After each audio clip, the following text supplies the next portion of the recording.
માણસને જુઓ, આપણે જેને શોધી રહ્યા છીએ આ જ હશે, આમને જ આપણને બોલાવ્યા હશે. ચાલો. અમને કેમ અહીંયા બોલાવ્યા? આ શું બોલો છો તમે? એ જ કે મારી મમ્મી ક્યાં છે, શું ખબર છે તને? બેન, કોની મમ્મી? કેવી મમ્મી? આ બધું શું કહો છો તમે? ભાઈ, તને કઈ ખબર જ નથી તો પછી અમને બોલાવ્યા શું કામ? હું તમને અહીંયા શું કરવા બોલાવું? તમારે ને મારે શું લેવા દેવા? કોણ છો તમે? હું તો તમને ઓળખતો પણ નથી. મેં તમને અહીંયા નથી બોલાવ્યા. તમને કોઈ ગેરસમજ થઈ લાગે છે.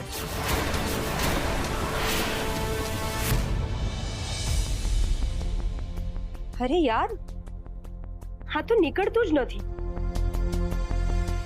શું થયું? તારે પાણી જ પીવું છે ને? આ લે.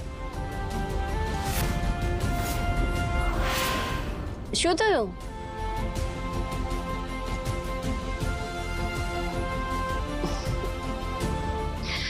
ક્યારની ચાલી ચાલીને થાકી ગઈ છે ને, તો હવે અહીંયા જ બેસીને આરામ કરી લે અને ખાઈ લે થોડું. ના, મારે નથી ખાવું. અરે શું નથી ખાવું? ખાવું તો પડે જ ને. અને આવી હાલતમાં તો પોતાના અને બાળક બંને માટે ખાવું પડે. ચાલ.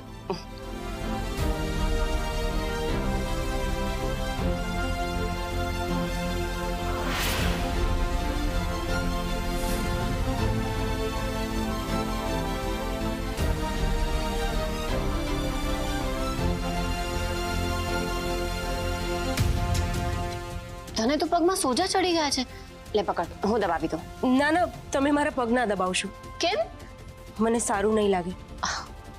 મેં તો તને મારી બહેન માની છે ને, તો બહેનની સેવા કરવામાં તો પુણ્ય મળે ને. તું ખા, હું પગ દબાવી દઉં છું. આપ ખરેખર સારા છે કે પછી નાટક કરે છે? ઘણીવાર આપણે માણસો માટે માન્યતા બનાવી લઈએ છીએ, પણ એવા નથી પણ હોતા.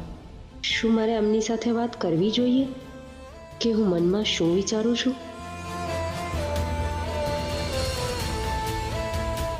શું જુએ છે?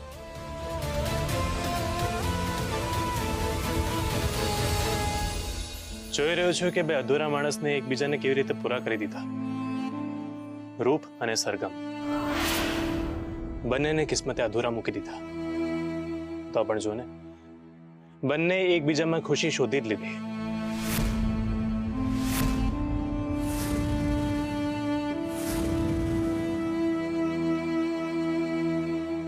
રૂપ સરગમ માટે ખૂબ જ ઇમ્પોર્ટન્ટ છે. એટલા માટે નહીં કે એના પેટમાં અમારું બાળક છે, પણ એટલા માટે કે સરગમ રૂપમાં પોતાની બહેનને જોવે છે. અયાન, તને ખબર છે આ બાળક મેળવવા માટે સરગમે શું ને શું નથી કર્યું? એને પોતાનો જીવ પણ જોખમમાં નાખ્યો હતો. પણ કુદરતની મરજી આગળ કોઈનું કશું જ ચાલતું નથી. એક દિવસ સાહુકારે અમને બોલાવ્યા. અમે ત્યાં ગયા. અમારી એની સાથે મારામારી થઈ.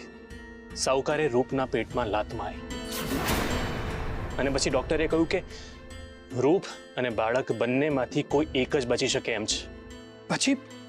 પછી શું થયું? સરગમે એક પણ સેકન્ડ વિચાર્યા વગર એવું કહી દીધું કે ડોક્ટર, તમે રૂપને બચાવો. આ તો અમારા નસીબ સારા હતા કે રૂપ અને બાળક બંને બચી ગયા. અયાન, બાળક માટે રૂપ અમારી છેલ્લી આશા હતી. તેમ છતાં સરગમે આ નિર્ણય લીધો. મને લાગે છે કે ભગવાને જ રૂપને તમારા જીવનમાં મોકલી છે. અને તારા જીવનમાં પણ.